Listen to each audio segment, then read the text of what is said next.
Dear students, welcome again science class. तो हमने जहाँ छोड़ा था वहाँ से हम आगे ले लेते हैं। एग्रीकल्चर प्रैक्टिसेस हम देख रहे थे, उसमें हमने ये जो आपका पैराग्राफ है ये देख लिया था कि जो है किस तरह से जो है फिर एग्रीकल्चर शुरुआत हुई। ठीक है, इसके बाद में यहाँ पर एग्रीकल्चर प्रैक्टिसेस का मतलब है कि कृषि की पद्धतियाँ, किस तरह से कृषि एग्रीकल्चर को किया जाता है। When plants of the same kinds of cultivate at one places on a large scale is called a crop. What is a crop? तो crop क्या है? जो है जब हम एक ही किस्म के पौधे यानी कि एक ही तरह के एक ही किस्म के पौधे जब हम जो है बड़े पैमाने पर उगाए जाते हैं, यानी उनको कल्टीवेट किया जाता है, उनको लगाया जाता है एक लार्ज स्केल में, बड़े पैमाने पर बहुत सारी जगह में उसको लगाया जाता है। It is the called of crop, उसी को हम यहाँ पर क्रॉप बोलते हैं। एक्चुअल में क्रॉप का मतलब होता है फसल। एक्चुअल में आप कहीं जाते हैं तो आप बोलते हैं कि गेहूं की फसल है, यानी इसका मतलब ये है कि उस पर्टिकुलर खेत में या फील्ड में, जगह में बहुत सारे गेहूं के पौधे हैं। ठीक है ना, यानी कि एक ही सेम काइंड यानी कि प्लांट जो सेम काइंड कल्टीवेट किया जाते हैं, लगाए जाते हैं, एक ही तरह के गेहूं हो सकता है आप जो है सोयाबीन का क्रॉप हो सकता है, सोयाबीन की फसल हो सकती है, जो है और भी बहुत सारी अपने इसकी फसल हो सकती है। तो कहने का मतलब ये है कि मान लीजिए कि किसी उदाहरण के लिए किसी गेहूं की फसलें का अर्थ ये कि खेत में उगाए जाने वाले सभी पौधे गेहूं के हैं। ठीक है, you already now that a crop are the different types like the cereals, vegetables and fruits. They can be classified on the basics of the season in which they grow. तो बहुत तरह के हो सकते हैं इसमें। सीरियल्स यानी कि अनाज हो सकता है, वेजिटेबल्स हो सकती है, सब्जियां हो सकती है, और फ्रूट्स यानी कि फल हो सकते हैं। This can be classified on the basic season in the which they grow. ये इनको जो है सीजन के हिसाब से जो है क्लासिफाई किया है, अलग अलग किया गया है। ठीक है ना, मौसम के हिसाब से ये पौधे उगाए जाते हैं और उसके आधार पर हम फसलों का वर्गीकरण यानी उनको को अलग अलग करते हैं, क्लासिफाई करते हैं। India is a vast country. The climate condition like temperature, humidity and rainfall vary from the region to another. यानी कि India is a vast country, यानी कि बहुत ही व्यापक विशाल कंट्री है। द क्लाइमेटिक कंडीशन, हमारी जो क्लाइमेटिक कंडीशन है, क्लाइमेट का मतलब यहाँ पर होता है कि जो है जिसको हम बोल सकते हैं मौसम या जो है जलवायु बोल सकते हैं। ठीक है, तो टेम्परेचर यानी कि तापमान, ह्यूमिडिटी यानी कि आर्द्रता, रेनफॉल यानी कि जो वर्षा होती है, तो ये जो है एक क्षेत्र से दूसरे क्षेत्र में भिन्न होती है, अलग अलग होती है। According there is a reach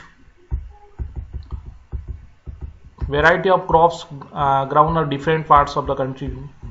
Despite the diversity to broad cropping patterns can be identified. These are, यहाँ पर हम दो तरह से यहाँ पर दो टाइप्स की क्रॉप्स देखेंगे। तो मेनली टू टाइप्स की क्रॉप हो सकती है, वो सीजन के हिसाब से होती है, सीजनली होती है, यानी कि जो है मौसम के हिसाब से जो है सीजन के हिसाब से जो है दो टाइप की हो सकती है। The first type of the kharif crops. Kharif crops वो होती है the crops which are the sown in the rainy season are called kharif crops. वो क्रॉप्स जिनको जो है बारिश के समय, जिनको हम क्या करते हैं बारिश के समय उगाते हैं, बोया जाता है। ठीक है ना, जिनको सोवन यानी सोविंग करना, सोवन यानी कि बोना। ठीक है, तो उनको जो है रेनी सीजन यानी कि वर्षा के दिन होते हैं, वर्षा का जो सीजन होता है, मौसम होता है, उसी में जो है उनको उगाया जाता है, जिनको हम खरीफ क्रॉप्स बोलते हैं। तो रेनी सीजन इन इंडिया में जो है जो जनरली सीजन होता है वो जून टू सितंबर होता है। तो paddy, maize, soybean, ground nut and cotton and kharif crops, ये सारी की सारी जो है ये यहाँ पर जो है खरीफ क्रॉप्स है। तो ये खरीफ क्रॉप्स जो होती है वो रेनी सीजन में इनको सोवन किया जाता है, वर्षा के दिनों में इनको बोया जाता है, और ये जो है जून टू सितंबर होता है, इसका जो है टाइम जो पीरियड होता है, ड्यूरेशन होता है।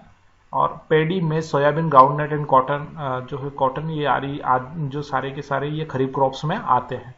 रबी क्रॉप्स की अगर बात करें, द क्रॉप्स यहाँ पर रबी क्रॉप्स सीजनल के हिसाब से rabi crops, the crops grown in the winter season, जिनको विंटर सीजन यानी कि जिनको अपन बोल सकते हैं कि जो है शीत ऋतु जो बोल सकते हैं, विंटर यानी शीत ऋतु जो कि अभी चल रही है, October to March are the called of rabi crops. जो अक्टूबर टू मार्च जो है इनको जो सोवन किया जाता है, बोया जाता है, तो उनको अपन यहाँ पर बोल रहे हैं is called rabi crops. Example of rabi crops are the wheat, gram, pea, mustard and linseed. तो यहाँ पर जो है गेहूँ, चने, मटर, सरसों, ये सारे जो है इसमें जो है रबी क्रॉप्स में आते हैं।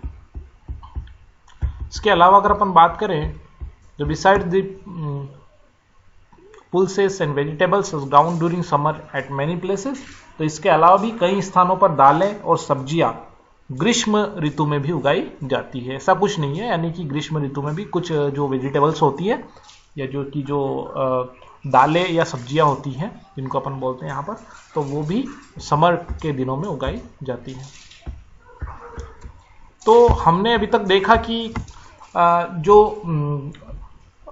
हमारा जो इंडिया है वो एक तरह से व्यापक देश है और उसमें जो है ताप, आर्द्रता यानी कि टेम्परेचर, ह्यूमिडिटी और वर्षा जैसे जलवायु परिस्थितियां एक क्षेत्र से दूसरे क्षेत्र में अलग अलग होती है।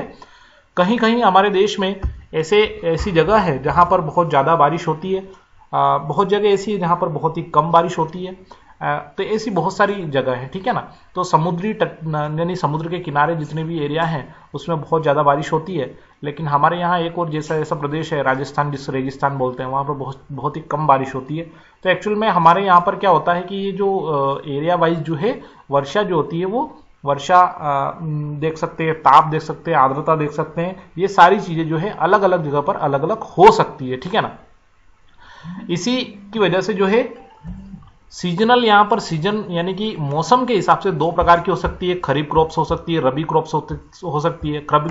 खरीफ क्रॉप्स जो कि रेनी सीजन में लगाई जाती है, ठीक है ना।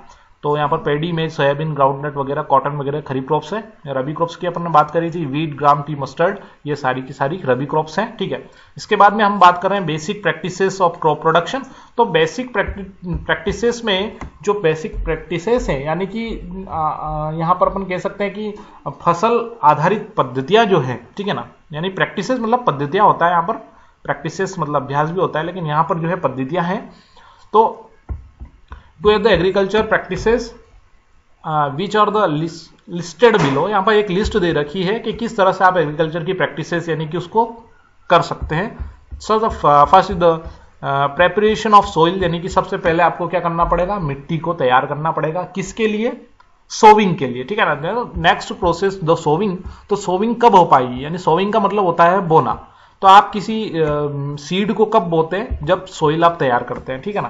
तो सबसे पहले आपको प्रिपरेशन ऑफ सोइल, सबसे पहले सोइल को तैयार करना पड़ेगा, मिट्टी को अच्छे से तैयार करना पड़ेगा। उसके बाद second point the sowing. Sowing का मतलब होता है बोना। अब मिट्टी तैयार हो चुकी है, अब क्या करना है, उसको आपको बोना है, ठीक है ना। Next adding manure and fertiliser. तो आपको इसके बाद में क्या करना पड़ेगा, आपको मैनर देना पड़ेगा, फर्टिलाइजर देना पड़ेगा। यानी कि मैनर यानी खाद होता है और फर्टिलाइजर मतलब उर्वरक होता है। तो खाद और उर्वरक उसको देना पड़ेगा ताकि वो अच्छे से ग्रो कर पाए। इसके बाद में इरिगेशन, इसका मतलब होता है कि उसको जो है पानी देना पड़ेगा, ठीक है ना, पानी पिलाना पड़ेगा उसको, ठीक है। इसके बाद नेक्स्ट आपका है प्रोटेक्टिंग फ्रॉम वीड्स, यानी कि उसको फिर जो फसल को आपको प्रोटेक्ट करना पड़ेगा, सुरक्षा करनी पड़ेगी किससे, फ्रॉम वीड्स यानी कि खरपतवार से, ठीक है ना। जो अनवांटेड यानी कि वेस्टेड, मतलब हमने जो बोया उसके अलावा कोई प्लांट अगर वहां पर होता है तो उसको अपन वीड्स बोलते हैं, तो उसको रिमूव करना पड़ता है, ठीक है ना। इसको अपन यहाँ पर बोल रहे हैं प्रोटेक्टिंग फ्रॉम वीड्स।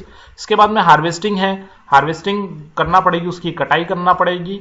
जब फसल जो है पक जाती है, पूरी तरह से तैयार हो जाती है उसको, उसके बाद हार्वेस्टिंग में होता है कि फसलों की कटाई और उसके बाद उसको निकालना, ठीक है ना। तो एक तरफ जो है आपका जो है ग्रेन निकल जाता है और एक तरफ भूसा निकल जाता है, यानी कि जो जिसको अपन बोलते हैं।